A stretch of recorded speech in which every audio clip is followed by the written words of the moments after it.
कधी रात्री गाडी चालवताना असं झाले का की समोरून येणाऱ्या प्रखर लाईट्समुळे डोळ्यासमोर एकदम अंधारी आली? आज आपण याच महत्त्वाच्या विषयावर बोलणार आहोत.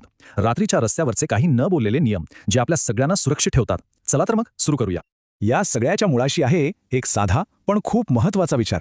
कल्पना करा, जर आपण रस्त्यावरच्या प्रत्येक ड्रायव्हरला आपला भाऊ मानलं तर आपलं गाडी चालवणं कसं बदलेल, नाही का? हा एक विचारच रात्रीचा प्रवास कितीतरी सुरक्षित आणि चांगला बनवू शकतो. तर ही रस्त्यावरची भाऊबंदकी म्हणजे नक्की काय? अहो, ही काही फक्त बोलायची गोष्ट नाहीये. रात्रीच्या वेळी रस्त्यावर सुरक्षित राहण्यासाठी आणि एकमेकांचा आदर करण्यासाठी हा एक खूप महत्त्वाचा नियम आहे. बघा, रात्रीच्या अंधारात काय होतं, आपण सगळे ड्रायव्हर्स एकाच रस्त्यावर असतो आणि धोकाही सगळ्यांसाठी सारखाच असतो. आता समोरच्या ड्रायव्हरला एक अडथळा न मानता जर आपल्याच घरातलं कोणीतरी मानलं तर आपल्या गाडी चालवण्याच्या सवयी त्या आपोआपच जास्त जबाबदारीच्या होतात, हो की नाही? आणि यालाच तर भाऊबंदकी म्हणतात. पण या भाऊबंदकीच्या रस्त्यात ना एक मोठा अडथळा आहे आणि तो आजकाल खूपच वाढलाय. कोणता? तर तो धोका आहे आधुनिक चमकदार पांढऱ्या हेडलाईट्सच्या चुकीच्या वापराचा. आजकालच्या गाड्यांवर हे जे प्रखर पांढरे लाईट्स असतात ना, ते अगदी कॉमन झालेत. पण प्रॉब्लेम तेव्हा होतो जेव्हा त्याचा वापर चुकीचा केला जातो. त्यामुळे समोरच्या ड्रायव्हरला अक्षरशः भयंकर त्रास होतो. हे लाईट्स इतके प्रखर असतात की ते समोरच्या चालकाला काही क्षणांसाठी पूर्णपणे आंधळ करू शकतात आणि तो एक क्षण रस्त्यावरच्या प्रत्येकासाठी जीवघेणा ठरू शकतो. विचार करा. मग यावर उपाय काय? अहो, तो आपल्याच हातात आहे, अपर आणि डिपरच्या योग्य वापरात.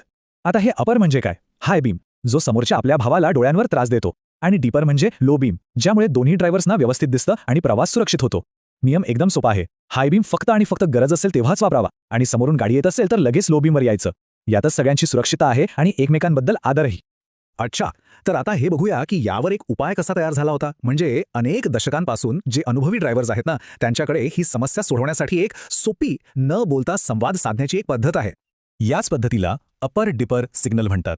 ही रस्त्यावरची एक सांकेतिक भाषा आहे असं समजा. एक गोष्ट लक्षात ठेवली पाहिजे, हेडलाईट्सचा एक छोटासा फ्लॅश म्हणजे राग किंवा अरेरावी नाहीये, तर ती सुरक्षिततेसाठी केलेली एक नम्र विनंती आहे. हा फरक समजून घेणं खूप महत्त्वाचं आहे.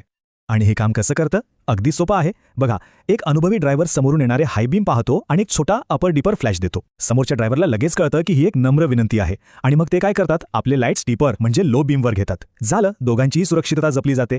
किती सोपं आणि प्रभावी आहे, नाही का? पण खरी अडचण इथेच सुरू होते. अनेक चालकांच्या मनात हा प्रश्न येतो, पण हल्ली लोकांना हे समजत नाही की ते जाणून बुजून दुर्लक्ष करतात. जेव्हा एवढी साधी गोष्ट सुद्धा समोरचा ऐकत नाही, तेव्हा जी चीड येते ना, ती या एका प्रश्नातून बरोबर व्यक्त होते. आणि आता आपण येऊया शेवटच्या आणि सगळ्यात महत्त्वाच्या मुद्द्याकडे. ही एक अगदी छोटीशी कृती आहे, पण तिचा थेट संबंध आपल्या जीवाशी आहे.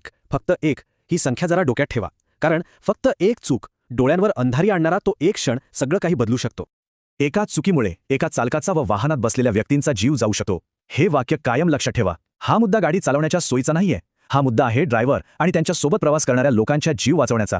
तर मग या सगळ्यातून आपण काय शिकलो? 1. रस्त्यावरची भाऊबंदकी कधीच विसरू नका. 2. हायबीमचा वापर फक्त खरंच गरज असेल तेव्हाच करा. 3. समोरून गाडी येत असेल तर न चुकता आपले लाईट्स डिपरवर ठेवा. आणि 4. अपर डिपर या इशाऱ्याला समजून घ्या आणि त्याचा आदर करा. या इतक्या सोप्या गोष्टी अनेकांचे प्राण वाचू शकतात. आणि शेवटी या एका आशादायक विचाराने आपण थांबूया. बघा, जमलं तर सर्व शक्य आहे. खरंच आहे. ही आपल्या सगळ्यांची मिळून जबाबदारी आहे. आपण सगळ्यांनी मिळून ठरवलं, प्रयत्न केले तर आपले रस्ते नक्कीच सगळ्यांसाठी जास्त सुरक्षित बनतील. रस्ता सुरक्षाविषयी माहिती वाचा, बघा आणि सुरक्षित प्रवास करा. धन्यवाद.